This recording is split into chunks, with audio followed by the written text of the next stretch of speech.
Hi lovelies, my name is Jessica and welcome to Makeup Misfit. Now I can't believe it's already been a couple of weeks since I ended my Pan That palette for 21, and now today it is officially here. The day has arrived and I cannot wait for Pan That palette 2022. And I don't know why I'm so excited about this one this time around. I don't know if it's because it's just a brand new project or if it's because I'm actually looking forward to completely using up this whole palette.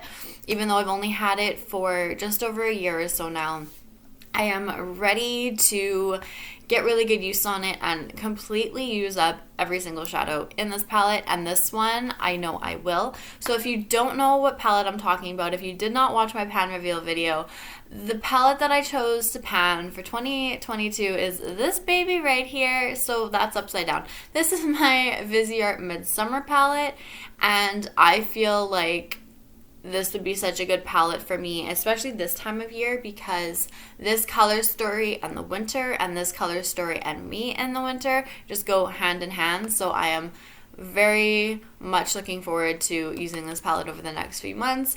I am wearing it today. It is the morning of the 14th officially, so I was pretty excited. I pulled this baby out. I was like, I can finally use it.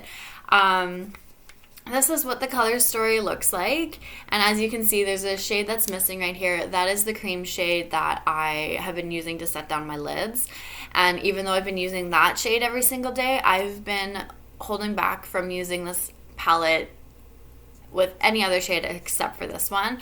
I've been making myself reach for something else in the meantime because I really didn't want to have too much extra usage on this palette before I actually rolled it in. So minus this shade, it's crumbling, so that's why it's not in here right now. So I do have to repress it, and then I'll throw it back into this palette.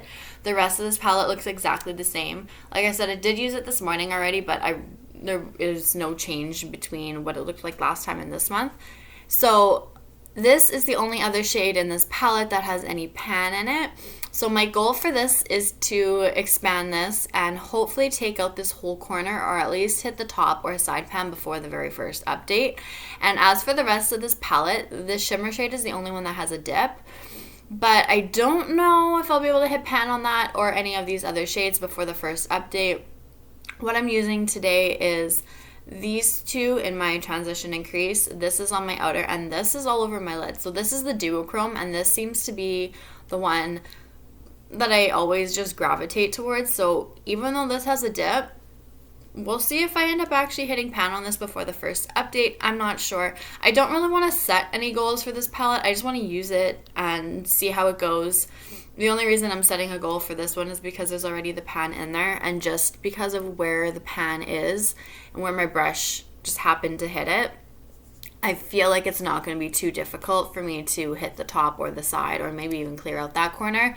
But other than that, I don't really want to set any goals for this palette right now. I just want to use it, see how it goes, see how I decide to use the shades together, that kind of thing.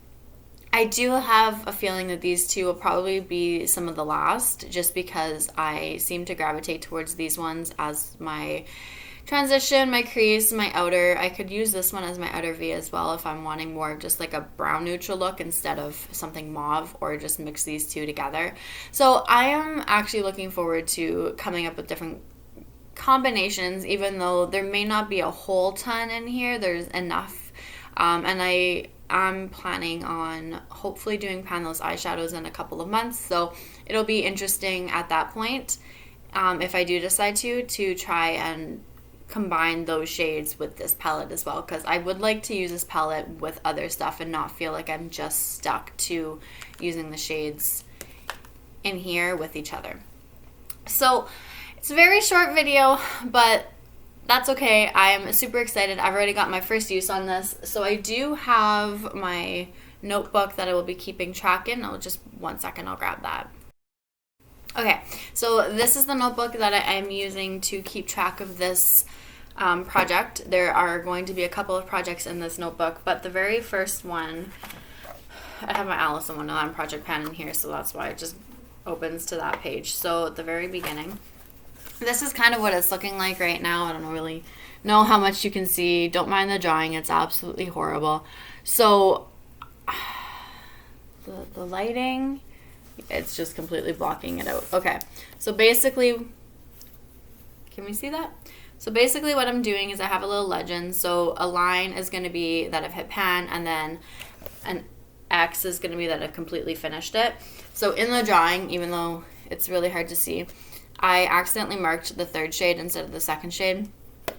So I don't have pan in that shade. I just have pan in the second shade. I do have all of the names listed at the bottom, and I'm going to see if I can try and keep track of my usage. But no guarantees there, because I'm really bad at that, and I have not been keeping track of my usage for the cream shade that I've been setting. So I might just minus that shade, and starting today, try and keep track of the shades in here. But we'll see if that's something I actually remember to do. So anyways, thank you all so much for watching. I am so excited about this project restarting up already, and let me know down below if you are doing a pan that palette or anything along those lines, and I would gladly go watch them. So thank you all so much for watching, and I will see you guys all later. Bye!